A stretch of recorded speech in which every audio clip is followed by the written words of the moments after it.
जय हिंद दोस्तों, मैं हूं कर्नल शुभाजीत नाहा और आज मैं आपके सामने हूं द डीब्रीफ में।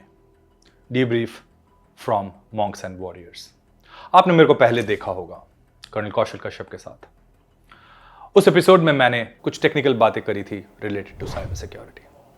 आज मैं आपके सामने हूं ये बोलने के लिए कि लाइफ में किसी भी चीज़ को हासिल करने के लिए सबसे बड़ी ज़रूरत है परसिवरेंस की।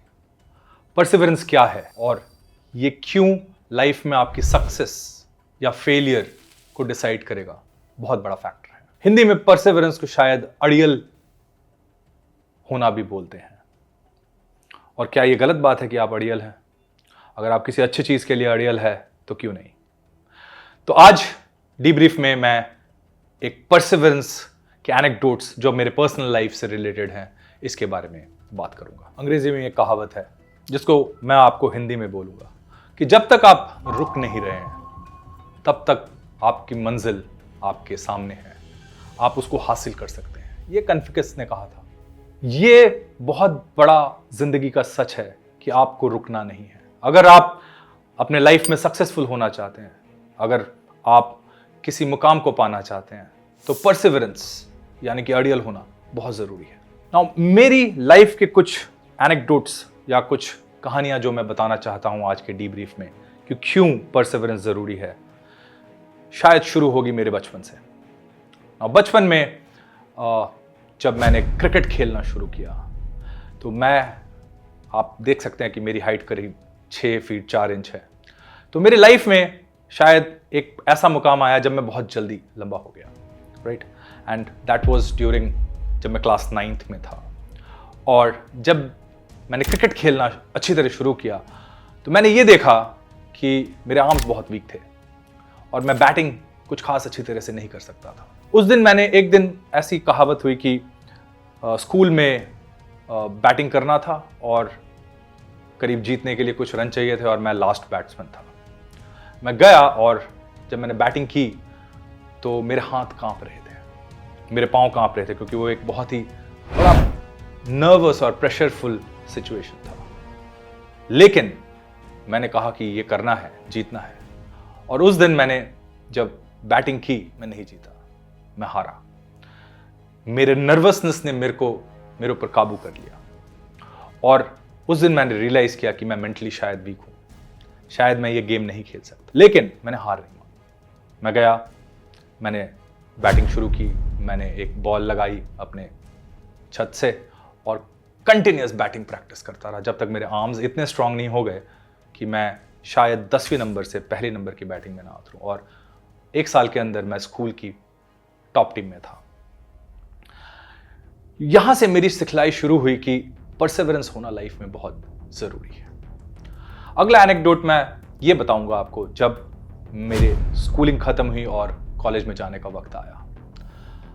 आज का ज़माना और तब का ज़माना शायद बहुत अलग था। मैं आज से आपको करीब 25-26 साल पहले की बात बता रहा हूँ, ज़्यादा होगा, करीब 29 साल पहले की बात बता रहा हूँ। तो कोशिश ये थी कि मैं डॉक्टर बनना चाहता था, पढ़ाई लिखाई में ठीक था। लेकिन मेरे पिताजी उस वक्त एक ब्रिलियंट ट्यूटोरियल की कोचिंग शायद एफर्ड नहीं कर सकते थे और इस वजह से मैंने अपना कॉलेज ज्वाइन किया, राइट। मैंने BSc ऑनर्स केमिस्ट्री ज्वाइन किया और वहां पे मेरे को एक अलग सीख मिली। जो सीख वहां मेरे को मिली, उस सीख ने मेरे को काफी कुछ सिखाया। भले ही मैं डॉक्टर नहीं बन पाया लेकिन मैं इंजीनियर जरूर बना। तो शायद मेरा डॉक्टर बनने का सपना अधूरा रह गया, लेकिन कहीं उस कॉलेज में दाखिला मिलने के बाद मेरे को कुछ ऐसी अपॉर्चुनिटीज मिली, ऐसी राह मिली जिसकी वजह से मैं इंडियन आर्मी ज्वाइन कर सका। और शायद वो मेरे लाइफ का बहुत बड़ा टर्निंग पॉइंट था। और वो टर्निंग पॉइंट इसलिए था क्योंकि मैंने हार नहीं माना। मैं इस चीज़ पे लेके नहीं बैठ गया कि मैं डॉक्टर नहीं बन सका तो मुझे गिव अप कर देना चाहिए, मुझे छोड़ देना चाहिए। अगर एक राह बंद हो गई तो दूसरी राह खुलती है। तो जब मैं कॉलेज में गया और कॉलेज ख़त्म हुआ, उसके बाद मैंने कहा कि इंडियन आर्मी ज्वाइन करते हैं और इंडियन आर्मी ज्वाइन की। और वो लाइफ का सबसे बड़ा चैलेंजिंग मोमेंट था। तो उस क्रिकेट के मैदान से इंडियन आर्मी ज्वाइन करना एक परसिवरेंस की बात थी, लेकिन वो परसिवरेंस आगे और ज़्यादा कठिन होने वाली थी और ज़्यादा मेरे को चेक करने वाली थी, मेरे को जांचने वाली थी कि क्या मैं इंडियन आर्मी की लाइफ के लिए बना हूँ। और इसके बारे में अगले दो कुछ ऐसे वाक्या बताऊंगा जो कि ये प्रूव करते हैं कि लाइफ में आपको कभी हार नहीं माननी चाहिए। तो इंडियन आर्मी में मेरा जो जर्नी था, जो मेरी राह थी, वो शुरू होती है करीब 1 जनवरी 2000 से। इंडियन मिलिट्री एकेडमी पहुंचते ही सबसे पहले आपको कौशल कश्यप जैसे लोग मिलते हैं जो कि शायद 10 किलोमीटर 35 मिनट में ख़त्म कर देते हैं, और हम पहुंचते हैं दिल्ली यूनिवर्सिटी के ग्रेजुएट बन के और समझते हैं कि ये तो बहुत आसान होगा। और तब आपकी सामने आते हैं लोग कौशलेंद्र जैसे, कौशल कश्यप जैसे, जो कि आपके रोल मॉडल बन जाते हैं।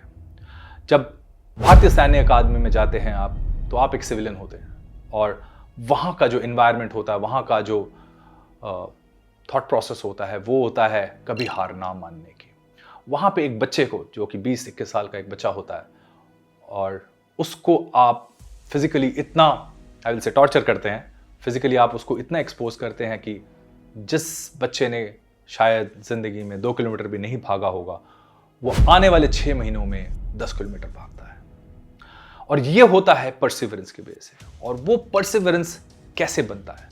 वो परसिवरेंस बनता है कुछ छोटे छोटे चेंजेस से। वो छोटे छोटे चेंजेस क्या होते हैं? अब जब आप सैन्य अकादमी में पहुंचते हैं तो सबसे पहले आपको सीधे 10 किलोमीटर कोई नहीं भगाता है। सबसे पहले आपको करीब 800 मीटर भगाते हैं, और 800 मीटर के बाद आप 1600 मीटर भागते हैं। 1600 मीटर के बाद आप 2400 मीटर भागते हैं। 2400 मीटर के बाद आपका पहला टर्म खत्म होता है 6 महीने, और उसके बाद आप 5 किलोमीटर भागते हैं। तो 6 महीने के अंदर आप इतने ट्रेन हो जाते हैं कि 6 महीने के अंदर आप एक 5 किलो का हथियार, 5 किलो का पिट्ठू लेके आप 5 किलोमीटर भाग सकते हैं। तो जो चीज़ आपकी 6 महीने पहले आपकी बॉडी कैपेबल नहीं थी, 6 महीने के अंदर आपकी बॉडी और आपकी माइंड कंडीशन हो जाती है उस 5 किलोमीटर की दौड़ को ख़त्म करने में। और आने वाले कुछ ही दिनों में फिर आपको भारतीय सैन्य अकादमी क्रॉस कंट्री पे ले जाती है, जो कि इस 21 किलोमीटर की दौड़ होती है। और उस 21 किलोमीटर की दौड़ शायद बहुत ही आसान दौड़ लगती है। फिर भारतीय सैन्य अकादमी आपको बहुत एक ऊंची पहाड़ी, भद्राज, देहरादून की एक पहाड़ी है, भद्राज नाम है, उस पर करीब 2 से 3 बार तक चढ़वाती है। जो पैर आज से 8 महीने पहले शायद बसों में और ट्रेनों में चलने के आदी थे, आज वो एक बहुत ही ऊंची पहाड़ी आराम से चढ़ पाते हैं। बट ऐसा क्यों होता है? ऐसा इसलिए होता है क्योंकि आप छोटे कदम लेते हैं, और वो छोटे कदम एक बहुत बड़े कदम में तब्दील हो जाते हैं। तो लाइफ में अगर कभी भी आपको कोई चीज़ पाना है, उसको छोटे छोटे स्टेप्स में ब्रेक करना बहुत ज़रूरी है। क्योंकि आप अगर एक बारी में किसी लंबे या किसी एक बहुत बड़े टारगेट को अचीव करना चाहते हैं, वो एक बारी में आपके लिए पॉसिबल नहीं होगा। उसको आप छोटे प्रॉब्लम स्टेटमेंट्स में बदलिए, उसको छोटे छोटे भागों में बांटिए, और फिर उन छोटे भागों को धीरे धीरे उसको अचीव करिए। ये सबसे बड़ी सिखलाई थी भारतीय सैन्य अकादमी की। भारतीय सैन्य अकादमी के बाद मेरी लाइफ का सबसे इंपॉर्टेंट वाक़या शुरू हुआ, जो अगले 21 साल तक चलना था। 21 सालों में मैंने बहुत सारे ऑपरेशनल एक्सपीरियंसेस देखे हैं, जिनसे मेरी रेजिलियंसी बढ़ती रही, और वो रेजिलियंसी आपके अंदर परसिवरेंस जगाती है। अब मैं आपको अपने ज़िंदगी के 2 वाक़या बताऊंगा जो इंडियन आर्मी से रिलेटेड हैं, और वो ऑपरेशनल एक्सपीरियंसेस हैं। सबसे पहला वाक़या है सन 2003। 2003 में भारतीय सेना ने एक बहुत बड़ा ऑपरेशन किया जिसका नाम था ऑपराइनो ई। ऑपराइनो ई में भारतीय सेना की फौजें हिंदुस्तान और भूटान के बॉर्डर्स पे जाके तैनात हुई, जिसके दौरान कि मिलिटेंट्स जो कि फ्लश आउट हो रहे थे भूटान से, उनको रोकना और उनसे सरेंडर लेना, उनको कैप्चर करना सबसे बड़ा टास्क था। और ये एक बहुत बड़ा ऑपरेशन था जिसमें कि करीब 500 से 600 किलोमीटर के फ्रंटेज पे पूरी इंडियन आर्मी के ईस्टर्न ट्रुप्स डिप्लॉय हुए थे। इस दौरान सबसे बड़ा जो काम था वो मेरे सर पे ये आया कि एक रात के अंदर भारतीय सेना की बहुत सारी टुकड़ियां, फौजें तैनात हो गई, और मेरा काम था कि इनको कम्युनिकेशन प्रोवाइड करना। उस दिन मेरे सीओ साहब ने मेरे को खुली छूट दी कि ये कम्युनिकेशन अगले 12 घंटे के अंदर करीब 24 यूनिटें थी, इनको प्रोवाइड करना ज़रूरी था। और अगर मैं उस वक्त पूरे साजो सामान के साथ, यानी कि 2 गाड़ियाँ, हथियार, प्रोटेक्शन के साथ अगर निकलता, तो मुझे पता था ये काम मैं अगले शायद 48 घंटे या 60 घंटे में भी पूरा नहीं कर सकता। तो तब मैंने एक बहुत छोटा सा डिसीजन लिया जो कि बहुत बड़ा होने वाला था।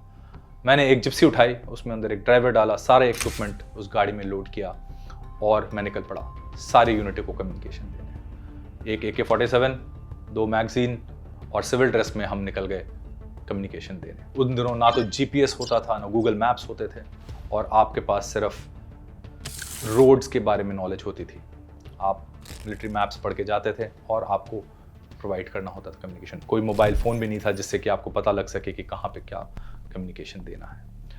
इन चैलेंजिंग सर्कमस्टांसेस में मैंने हार नहीं मानी। एक एक करके भले ही 12 घंटे में मैंने अपना टारगेट अचीव नहीं किया, लेकिन 24 घंटे के अंदर भारतीय सेना की सारे जो यूनिट्स वो डिप्लॉय हुई थी उनको कम्युनिकेशन प्रोवाइड किया गया। लेकिन इस दौरान मैंने अपने आप को काफ़ी रिस्की सिचुएशंस में डाला। उस वक्त असम के हालत बहुत ख़राब थे और उन दिनों आपका एम्बुश होना कोई बहुत बड़ा बात नहीं था। लेकिन जब चैलेंजिंग सर्कमस्टांसेस होते हैं आपको रिस्क लेना पड़ता है। ये अगली सिखलाई है कि जब आपको परसिवियर करना है, आपको तैनात, आपको किसी चीज़ को अचीव करना है, तो रिस्क लेना बहुत ज़रूरी है। अगर आप सोचेंगे कि बिना रिस्क लिए आप सक्सेसफुल होंगे तो वो कभी नहीं हो सकता है। आपको सक्सेस पाने के लिए रिस्क उठाने पड़ेंगे। तो ये मेरी दूसरी डीब्रीफ है।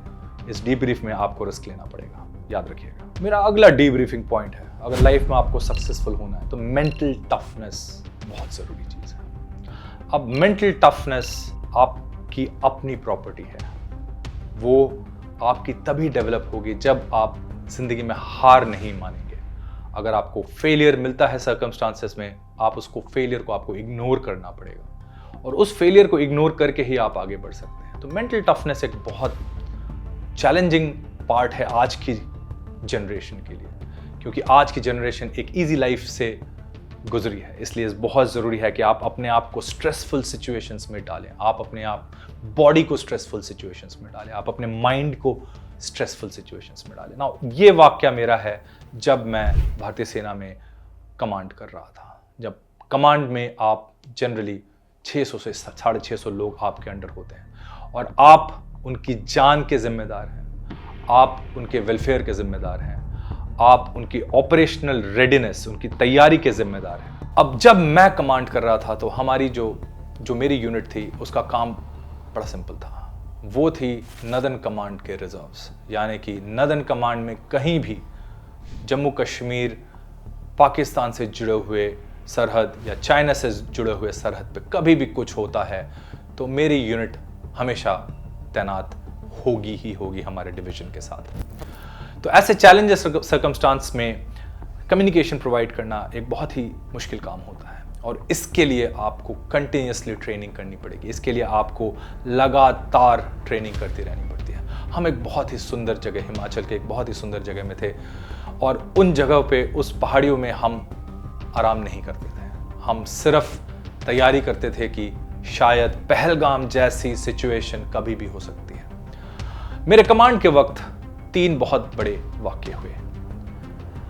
कमांड मतलब जब आप सेना की यूनिट को लीड करते हैं एज ए कर्नल। आपको याद होगा पाकिस्तान के उग्रवादियों ने हमारे पुलवामा क्षेत्र में, आपको अगर याद है कि बहुत ही दर्दनाक आईडी एक्सप्लोजन में हमारे काफ़ी सैनिक, सीआरपीएफ के काफ़ी सैनिक शहीद हुए और इसका बदला हमारी सेना ने, हमारी इंडियन एयरफोर्स ने बालाकोट स्ट्राइक्स करके लिया और उसके बाद काफ़ी हवाई गर्मागर्मी हुई और उस वक्त हमें अचानक से मोबिलाइज होके जाना पड़ा। ये एक बहुत ही क्विक मोबिलाइजेशन था जो कि एक ही रात में हमको करना पड़ा और इसके लिए मेंटल मोबिलिटी होना बहुत ज़रूरी है, यानी कि आपको हमेशा आगे सोचना है। और मेंटल मोबिलिटी और मेंटल टफनेस शायद एक साथ जाते हैं। आपको अपने ज़िंदगी में हमेशा अननोन चीज़ों से को फेस करने के लिए तैयार होना चाहिए। जब भी कोई अननोन फैक्टर या अननोन डिफ़िकल्टी आती है उसके लिए आपको अपने आप को तैयार रखना चाहिए। हमेशा ये ना समझे कि जो आपने सोचा है वैसा ही होगा। लाइफ में आपके ज़िंदगी अलग अलग सिचुएशंस डालेगी और उस सिचुएशन से डील करने के लिए आपको मेंटल मोबिलिटी और मेंटल स्ट्रेंथ होना बहुत ज़रूरी है। मेरा अगला वाक्य, मेरा अगला डीब्रीफ, मेरे कमांड का जो सबसे इम्पॉर्टेंट चैलेंज था मेरे लिए वो है गलवान से पहले की बात है। हमारी यूनिट को अचानक से डिप्लॉय होना पड़ा पेंगोंग सो लेक पे फिंगर 4, जो कि एक फीचर था जो चाइनीज़ ने कैप्चर किया था। गलवान से पहले हमारी सेना और चाइनीज़ सेना में काफ़ी मुठभेड़ हुई और उसमें चाइनीज सेना ने फिंगर 4 को ऑक्यूपाई किया। ऐसा नहीं था कि उन्होंने कैप्चर किया था, ऑक्यूपेशन था, दो सेनाओं के बीच में हमने भी जाके कुछ ऑक्यूपाई किया था। लेकिन ये चीज हाथ से निकलने वाली होने वाली थी अगले 1 महीने के अंदर। अगर आपको याद होगा, जून में हमारी गलवान का एक हादसा हुआ जिसमें कि हमने कर्नल बाबू को लूज किया। कर्नल बाबू शहीद हुए उस झड़प में, लेकिन उस झड़प ने हमारी आंखें खोली कि हमें हमेशा तैयार रहना है, शायद कोई हमारा दोस्त नहीं है, और उस तैयारी के लिए हमें हमेशा अग्रसर होके अपने सेना, हमारे यूनिटों और हमारे इक्विपमेंट को रेडी रखना है। और इस एटीट्यूड को अगर हम हमेशा रखेंगे तो ऐसा कोई चैलेंज नहीं आएगा जो हमारी सेना नहीं फेस कर सकती। अब गलवान के सिचुएशन बहुत चैलेंजिंग थे। हम लोग करीब 14,000 फीट के ऊपर ऑपरेट कर रहे थे। 14 से 17,000 फीट हमारे लिए बहुत नॉर्मल हो गया था। हमारी गाड़ियां आराम से चल रही थी। वो इसलिए क्योंकि शायद मेंटल मोबिलिटी होना, जुगाड़, हम बहुत जुगाड़ करते हैं, काफ़ी चीज़ें ऐसी हैं जो कि किताब में नहीं लिखी लेकिन हमें करना पड़ता है। तो लाइफ में रूल्स फॉलो करने हैं लेकिन रिस्क्स भी लेने हैं, जुगाड़ भी करने हैं, आपने ऑल्टरनेट मेथड्स भी निकालने हैं। हमेशा लाइफ आपको सीधे पाथ में नहीं ले जाएगी। आपको हमेशा अपनी मोबिलिटी को, अपने माइंड को दौड़ाते रहना है और फिगर आउट करना है कि अगर ये चीज़ नहीं गई सीधे रास्ते तो क्या होना है। आज भी जब मैं गाड़ी चलाता हूँ हिंदुस्तान की सड़कों में, मैं हमेशा ये ख्याल रखता हूँ कि क्या गलत हो सकता है, क्या इस खाली सड़क में भी कुछ वाक्य ऐसा हो सकता है जो कि आपको आपके नॉर्मल पाथ से डेविएट करे। इसलिए हमेशा ये सोचते रहना है कि क्या गलत हो सकता है, क्या सही हो सकता है। और मेंटल मोबिलिटी एक बहुत बड़ी चीज़ है for keeping perseverance. Mental mobility will bring mental strength. जैसा कि मैंने बोला, मेंटल मोबिलिटी होना बहुत ज़रूरी है और फौज के इन 22 सालों ने मेरे को बहुत कुछ सिखाया। और उसके बाद मैंने डिसीजन लिया कि सेना का काम छोड़ के बाहर की दुनिया में जाया जाए। जब बाहर की दुनिया में आया तो ये एक नई दुनिया थी। मैं एक 20 साल का लड़का गया था और जब मैं बाहर आया तो मैं 44 ईयर्स ओल्ड एक मिडिल एज्ड पर्सन था। तो मेरे लिए ये बहुत मुश्किल था समझना कि इस दुनिया में क्या करना है, क्या नौकरी करनी है या कुछ नहीं करना है या रिटायर्ड लाइफ जीनी है।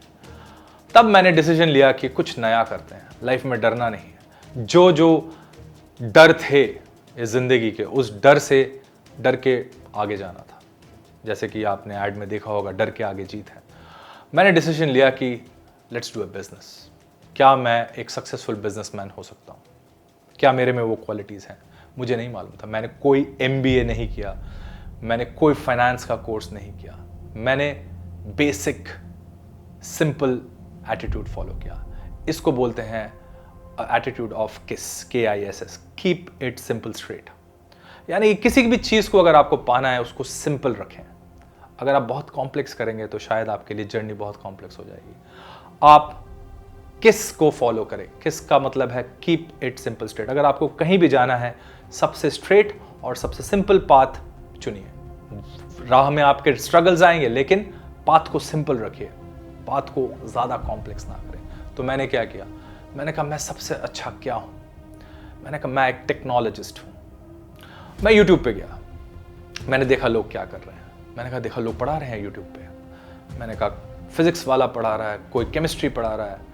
मैंने कहा मैंने क्या सीखा फौज के इस 22-24 साल की जर्नी में? मैंने कहा मैंने सबसे अच्छा सीखा communication technology, cloud technology, cyber security. मैंने कहा मैं साइबर सिक्योरिटी आज से नहीं, जिस दिन से मैं भारतीय सेना में गया, मैं साइबर सिक्योरिटी के डिफेंसिव टेक्नोलॉजी और ऑफेंसिव टेक्नोलॉजी, यानी कि इंडियन आर्मी को साइबर अटैक से बचाने की और क्षमता जिससे कि आप दुश्मन पे साइबर अटैक्स कर सकें, ये सीखा मैंने। और मैंने कहा कि ये मेरी सबसे बड़ी खूबी है, क्यों ना इस खूबी को मैं एक बिजनेस के तौर पे लॉन्च करूं। लेकिन मेरे पास ना तो बहुत सारे पैसे थे और ना ही बहुत कोई फंडिंग थी VC की। तो मैंने क्या किया, मैंने पढ़ाना शुरू किया। मैंने सबसे पहले लिंक्डइन पे जाके फ्री में साइबर सिक्योरिटी पढ़ाना शुरू किया और उस पढ़ाई से मेरे को लोगों ने बोला कि आप फ्री में क्यों पढ़ा रहे हैं, आप थोड़े पैसे लीजिए। तो मैंने थोड़े पैसे लेने शुरू किए। तो यहाँ पे याद रखिए, जो आज से 30 साल पहले की जो सिखलाई थी कि छोटे स्टेप्स लेने, तो मैंने एक छोटा स्टेप लिया। मैंने एक थोड़ा सा रेवेन्यू जनरेट किया। पढ़ा के, और उसने मेरे ऑनलाइन एकेडमी का रूप ले लिया। और पिछले 2 साल में हमने करीब 2000 से ज़्यादा स्टूडेंट्स को ट्रेन किया है, 2000 से ज़्यादा लोगों को हमने पढ़ाया है साइबर सिक्योरिटी के बारे में। और इसकी वजह से मेरी एक छोटी सी कंपनी होती थी और आज वो कंपनी करीब 20 लोगों की कंपनी हो गई है। लेकिन ये क्यों हुआ, ये कैसे हुआ? क्या ये रास्ता आसान था? रास्ता आसान नहीं था। रास्ते में बहुत मुश्किलें आई, बहुत अड़चनें आई। ना तो फंडिंग थी, लोग हायर करें पहले या पहले पैसे लाएं, तो ये एक हमेशा बहुत चैलेंजिंग सिचुएशन होता था। लेकिन हमने छोटे कदम लिए। मेरा अगला पड़ाव था मेरा किस strategy, keep it simple straight. जब मेरी एकेडमी ने सेल्फ सस्टेनेंस यानी कि अपने आप चलने लग गई, तब मैंने कहा कि अब हम अपने सिखलाई, जो फौज की सिखलाई थी पिछले 24 सालों की, cyber security defence, cyber security offence, उसकी सर्विसेज को प्रोग्राम करना, उसकी सर्विसेज को इंजीनियर करना। और तब मैंने फौज के कुछ रिटायर्ड हमारे जेसीओस और ऑफिसर्स को इकट्ठा किया और हमने अपनी एक टीम बनाई जो कि स्मॉल बिजनेसेस, मीडियम बिजनेसेस जो कि बहुत ज़्यादा पैसे खर्च करके अपनी बिजनेस को सिक्योर नहीं कर सकते हैं, हमने ऐसे बिजनेसेस को सिक्योरिटी प्रोवाइड करने का काम शुरू किया। और उस साइबर सिक्योरिटी सर्विसेज की वजह से आज हमारी कंपनी देश और विदेश दोनों में साइबर सिक्योरिटी सर्विसेज देने में सक्षम है। अब इसकी सिखलाई कहाँ से आई? सिखलाई ये थी कि आपको रुकना नहीं है, आप रुक नहीं सकते। ये ज़िंदगी चलने के लिए है और मुश्किलात आती रहेंगी। आपने मुश्किलात को फेस करना है, मुश्किलात से वर्क अराउंड फाइंड आउट करना है और आगे बढ़ते जाना है, पीछे नहीं जाना है। और वो जो मैंने आपको पिछले आधे घंटे में बताया, जो डीब्रीफिंग पॉइंट्स बताई, mental strength, mental mobility, keep it simple straight, keep things small, छोटे कदम, ये आपको लाइफ में बहुत आगे ले जाएंगे। मुश्किलात आते रहेंगे, मुश्किलात पे जीत पाना बहुत ज़रूरी है। अगर आप यहाँ तक सुन चुके हैं तो ये मान लीजिए कि आपको लड़ते रहना है। ये लड़ाई आपके एंड तक रहेगी। Life is all about battles, a battle which you fight with yourself, a battle which you fight with your circumstances, a battle which you fight to win. हमेशा याद रखिए कि जिंदगी आपको आसान नहीं लगेगी, आसान नहीं मिलेगी। जिंदगी से लड़ते रहना है, सर्कमस्टांसेस से लड़ते रहना है और सक्सेस के लिए हमेशा काम करते रहना है। मुश्किलें को पार करने हैं और मुश्किलों को पार करने के लिए आपके माइंड में हमेशा एक स्ट्रैटेजी तैयार होती रहनी चाहिए। जब आप अपनी इस स्ट्रैटेजी को बिल्ड करेंगे, स्ट्रैटेजी को बनाएंगे, तो अब आपको जो ये मैंने पिछले आधे घंटे में कुछ पॉइंट्स बताए, छोटे कदम, keep it simple straight, mental strength, mental mobility, ये आपके अंदर अपने आप ग्रो होगी। याद रखिए, success is not always shiny. Success हमेशा चमकदार नहीं होती। सक्सेस पे बहुत मैल होता है, बहुत खून बहाना पड़ता है और उन मुश्किलों को पार करके ही सक्सेस मिलती है। बट सक्सेस के पीछे एक बड़ी ही सिंपल स्ट्रैटेजी है, नेवर गिव अप। एंड ये जो नेवर गिव अप एटीट्यूड होता है, इसी को परसिवरेंस बोलते हैं। तो आज के डीब्रीफिंग में मेरे यही आपके लिए संदेश है कि लाइफ में कभी हार ना माने, लाइफ में कभी फेलियर से डरे नहीं, लाइफ में रिस्क लें, लाइफ में आगे बढ़ते रहें, लाइफ में चीज़ों को सिंपल रखें। Thank you for watching and I hope that I have been able to give you certain anecdotes from my life which will help you create perseverance. Life में perseverance पाने के लिए मैं आशा करता हूँ कि मैंने अपने इन पिछले 20 से 25 मिनट में जो आपको बताया, ये आपको अपनी ज़िंदगी में मदद करेंगे आगे बढ़ने के लिए। धन्यवाद।